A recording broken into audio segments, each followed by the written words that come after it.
What's up my loves, my name is Paige. And I'm Ash. And today we're going to be doing 7 on Sunday.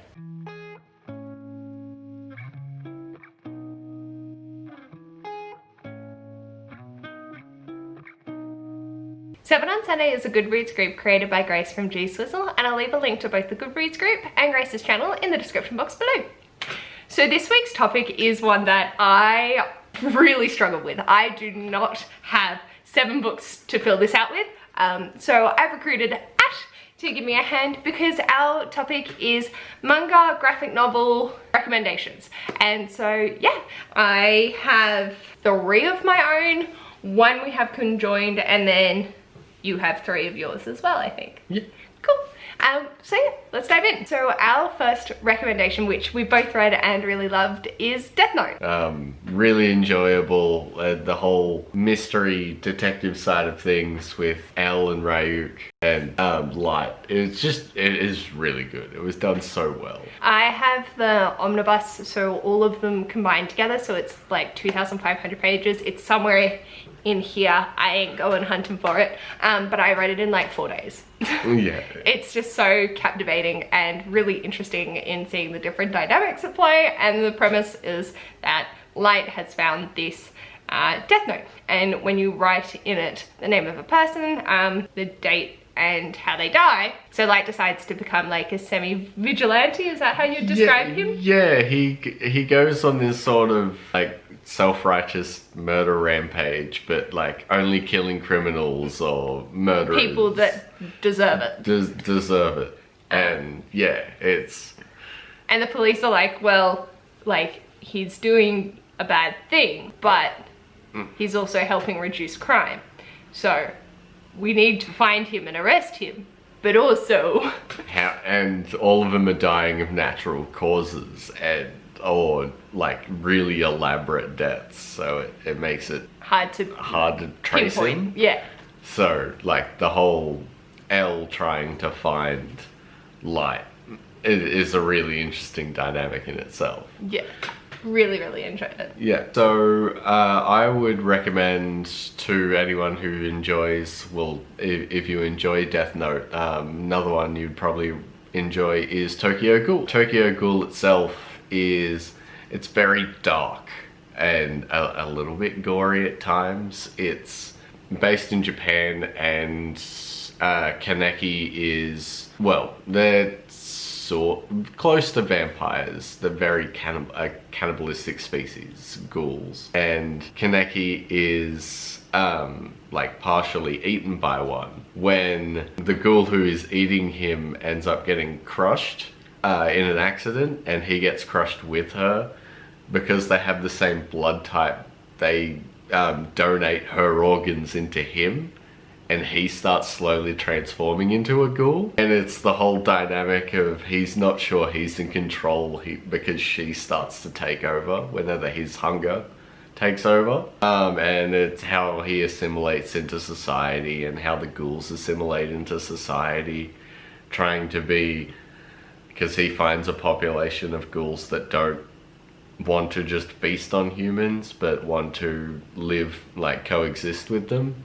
And it's a really interesting story. It's your classic vampire, like, esque story, but it's done so differently. And as I said, it gets really dark and twisted at times, so if that's your thing, would recommend. My next recommendation is Saga by Brian Vaughan and Fiona Staples. So I think every man, woman and child and non-binary individual has seen this floating around the booktube sphere. This is following essentially the perspective, or told by this baby on the cover here.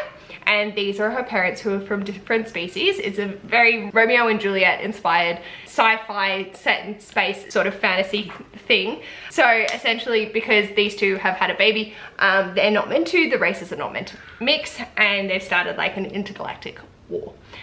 So I find it really interesting. These are very quick to fly through. It's very explicit.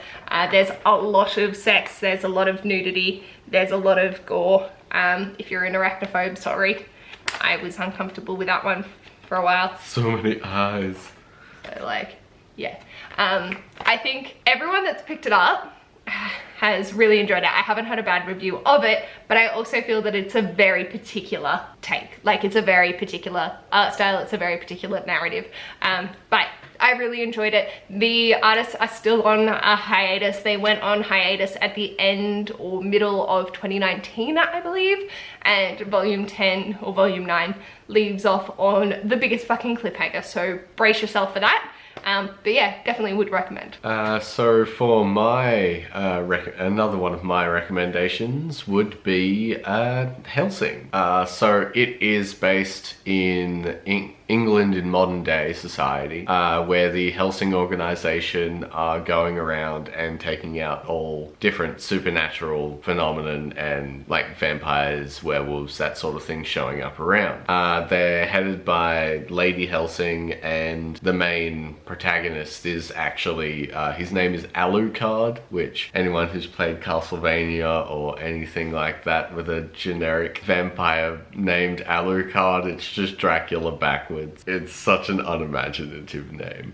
But Alucard is super cool. He's like the picturesque anti-hero because he's just nonchalant in how much violence he can inflict, because he is just this ultimate vampire who just, he will get himself slaughtered and will just be sitting there laughing at you because he's just going to regenerate 10 seconds later.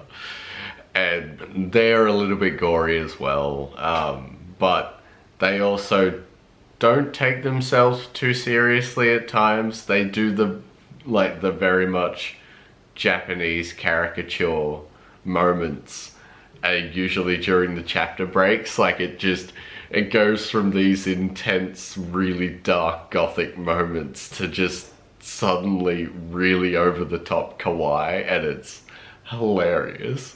But I really enjoyed them. I read through all 15 volumes of them and just absolutely loved it. The copies I've got, I don't have them here unfortunately, but they even have the little joke covers that you pull the dust jacket and it has a spoof of the original cover underneath, just done with really, really bad, like, hand-drawn art. They're amazing. So would recommend. They're really, really good.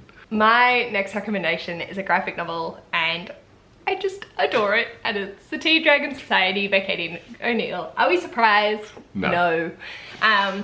Essentially, I love this. It's cute, it's wholesome, it's beautiful.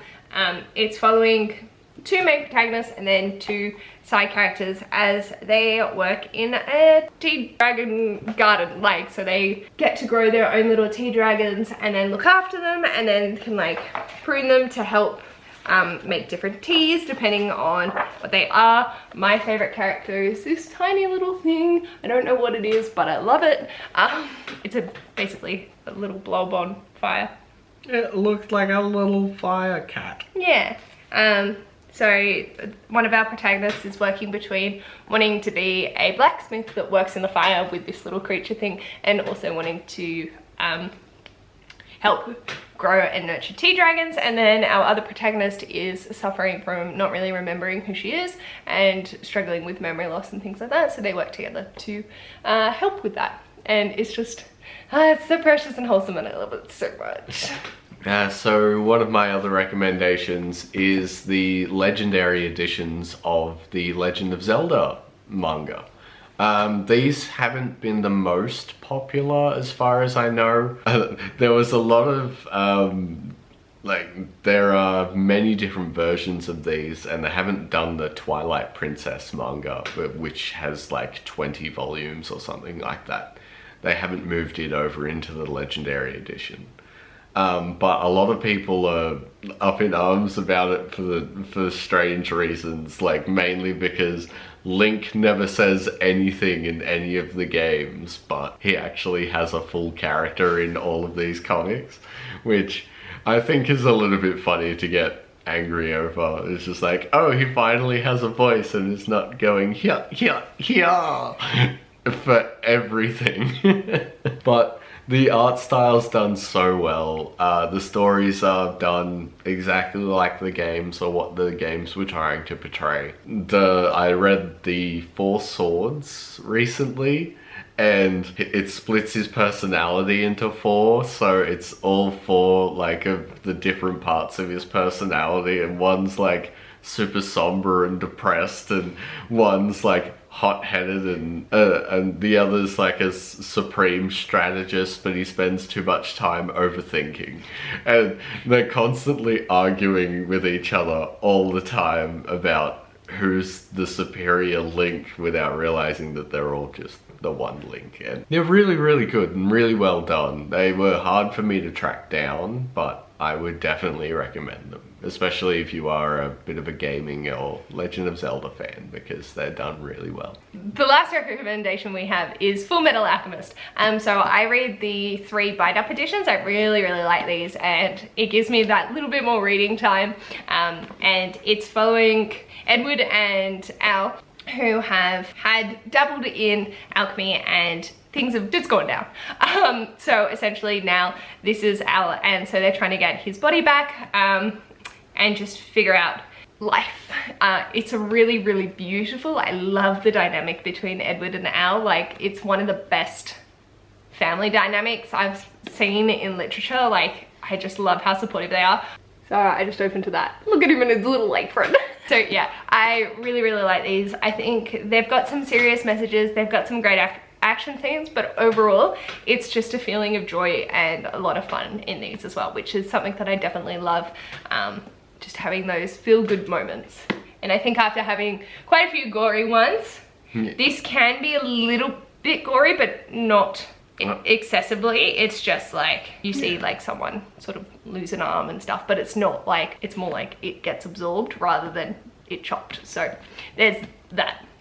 But yeah, really, really enjoyed that. So Ash hasn't seen these, but stay tuned for next week where we will discuss more manga and graphic novels that we want to pick up. So these are just some of the graphic novels and mangas that we recommend. Let me know in the comments below, what are your favorite mangas and graphic novels? I'm still very new to this. I don't read a lot of manga, and those that I do, it's the continuations of ones that have already started, not new ones. And graphic novels, I come and go in between, so like let me know if you know of a good one, and if you have any sort of gaming, or throw some at Ash as well. Yeah, throw some at me. I would love to be introduced to some new ones as well. If you like this video, feel free to give it a big thumbs up, and if you'd like to see more of this mess and occasionally that mess, feel free to subscribe, and we'll hopefully see you in our next video. Bye!